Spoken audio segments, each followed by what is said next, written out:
Hi everybody, I'm Owen and these are my Lego shelves. Welcome to a quick review of the Dune Ornithopter. There it is. You can see the full build of that on my channel,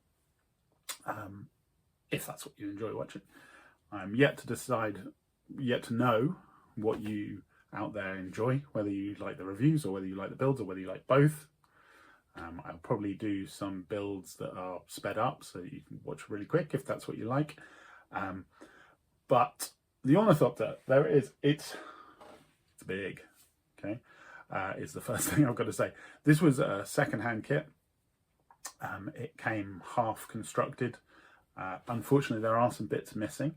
I knew that it was going to be missing the minifigs, though I have got one, as you'll see in a minute. I'm not too worried about the minifigs, as I've said before. The only thing that is missing, which is a bit of a shame, is the landing gear at the front. So I'll show you where they should be.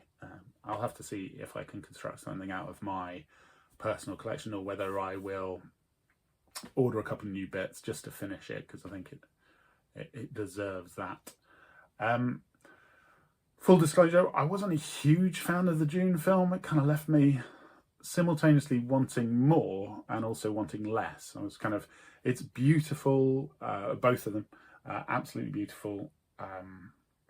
Maybe not weird enough for Dune for my liking, and sort of managed to be, invoke that kind of like, I want more of this story, give me some more of this story, but also, okay, let's keep going.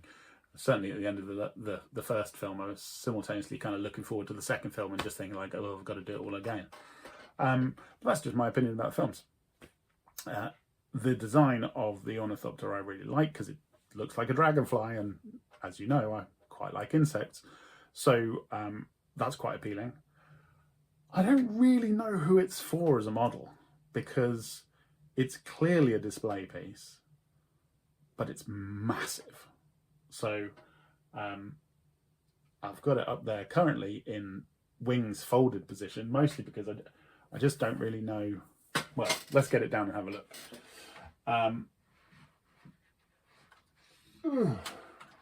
Blimey. So heavily Technic in its construction. Not entirely, it's a bit of a merge between the two. So it's clearly designed for fans of the movie. And it's clearly designed as a display piece, because whilst I'd like to play with it and swoosh it and things, it's too big. It really is. It's got some nice little openy closey bits. It's got some functions. Firstly, we can open up the sides like this, and we can have a little dude sat inside. So that's fun. That opens on both sides actually. I can turn it around. Like that, which looks a bit goofy, but does mean you've got a play feature if you're inclined to playing with this. For me, it's just too big because I don't know. I kind of don't want to try it out on camera, but I kind of, because it's got a very long tail, which could almost be a handle. Anyway, I'll show you where the bottom comes down. So there's a little turny bit. I don't know quite how to hold this. Right, yeah, there we go. There's a little turny piece somewhere here. There it is. That's on both sides, so I can turn it on this side, and that'll drop down both the kind of on-ramp and feet, and then, there should be another 2 feet that come down here. So that's what was missing from the kit. But given the price I paid, I'm not in the position to complain about that.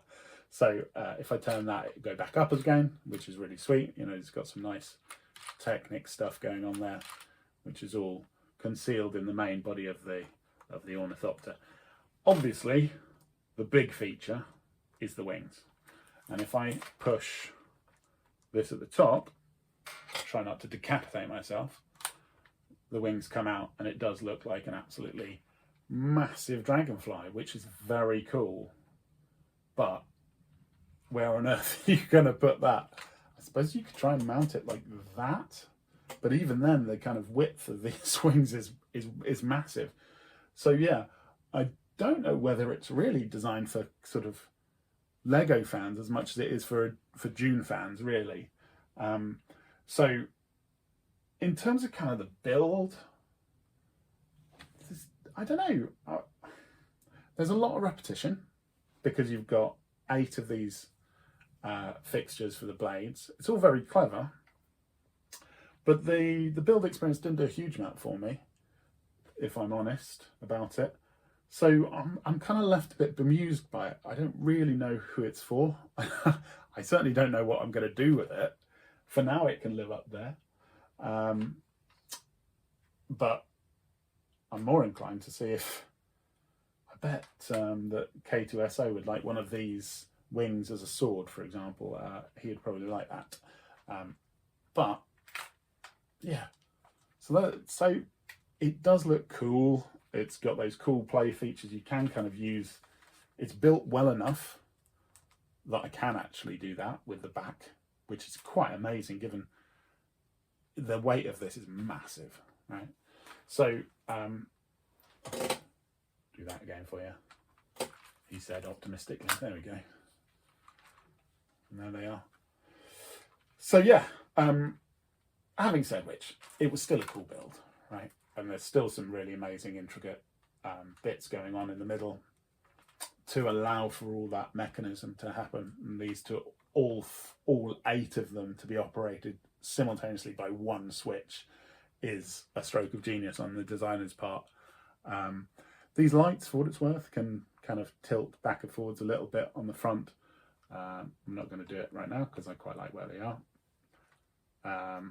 Slightly disappointed, like I say, by not getting that bit as a second-hand thing. But that's kind of the risk you take with second-hand stuff. Yeah, so that's that. I'm going to put that somehow up here for now. I think it won't stand the test of time in terms of my Lego shelves and the restrictions I have for that. What I do with it, I don't know. Because I don't feel like I really want to piece it out fully, because it's got, you know, it's a really nice design build. Anyway, the one minifig that I did get is the tallest minifig that's ever lived. So it's the Baron Harkonnen figure, who doing his little floaty trick as he zooms upwards, sort of anti-grav kind of style. So, like I say, it wasn't hugely taken with the film, and I'm not hugely bothered with minifigs. Actually, that's not fair. I do like minifigs, but the more they are based on a character, kind of the less I like them. I like my yellow heads and the classic big smile, and give me a Lego Spaceman, classic Lego Spaceman any day of the week, and I'll be happy. Yeah, so if I had £150, I wouldn't spend it on this. I would spend it on that twice or 3 times almost. So I don't know. If you're into Dune, I would say it's awesome. So take that as you will. All right, that's it for now. Keep building.